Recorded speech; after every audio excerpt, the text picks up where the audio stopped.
Publish TV 24 news ಸತ್ಯದ ಧ್ವನಿ ಸಮಾಜದ ಬದಲಾವಣೆಗಾಗಿ ನಿಮ್ಮೊಂದಿಗೆ ಪ್ರತಿಕ್ಷಣ.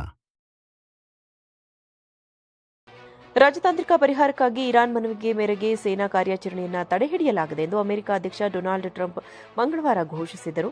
ಅಧ್ಯಕ್ಷ ಡೊನಾಲ್ಡ್ ಟ್ರಂಪ್ ಮಂಗಳವಾರ ಇದರ ಬೆನ್ನಲ್ಲೇ ಜೋರ್ಡಾನ್ನಲ್ಲಿರುವ ಅಮೆರಿಕದ ಸೇನಾ ನೆಲೆಗಳ ಮೇಲೆ ಇರಾನ್ ಹಲವು ಖಂಡಾಂತರ ಕ್ಷಿಪಣಿಗಳನ್ನು ಉಡಾಯಿಸಿದೆ ಎಂದು ವರದಿಯಾಗಿದೆ.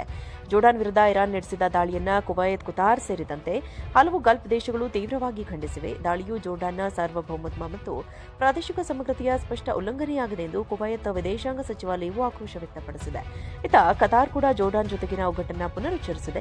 ದೇಶವನ್ನು ರಕ್ಷಿಸಲು ಜೋರ್ಡಾನ್ ನಾಯಕತ್ವ ಕೈಗೊಳ್ಳುವ ಎಲ್ಲಾ ಭದ್ರತಾ ಕ್ರಮಗಳಿಗೆ ಸಂಪೂರ್ಣ ಬೆಂಬಲ ನೀಡುವುದಾಗಿ ಪ್ರಕಟಿಸಿದೆ. ಅಮೆರಿಕ ಅಧ್ಯಕ್ಷ ಡೊನಾಲ್ಡ್ ಟ್ರಂಪ್ ಅವರು ಇಸ್ರೇಲ್ ಪ್ರಧಾನಿ ಬೆಂಜಮಿನ್ ನೆತನ್ಯಾಹು ಅವರೊಂದಿಗೆ ಇರಾನ್ ವಿಷಯದ ಕುರಿತು ಉನ್ನತ ಮಟ್ಟದ ಮಾತುಕತೆ ನಡೆಸಿದ ಕೆಲವೇ ಗಂಟೆಗಳ ನಂತರ ಈ ದಾಳಿಗಳು ನಡೆದಿವೆ.